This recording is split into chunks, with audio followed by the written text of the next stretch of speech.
Hey guys, in this video I'm going to show you how to add PDF on Indeed. It's actually really easy and simple.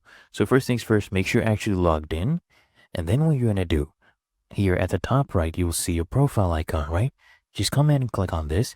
And right under your email, you'll see the first option that says profile. Click on this option right here and then scroll down. And under resume, guys, you should be able to add a PDF. And if you already have added one already, you can come ahead and delete this. And then what you want to do is come here and click on upload resume.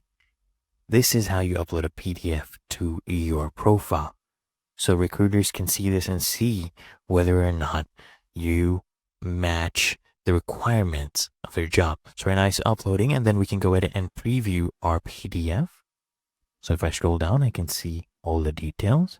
And if I'm happy with this, what I can do is just click on upload this resume. And as you can see, guys, the resume has been saved.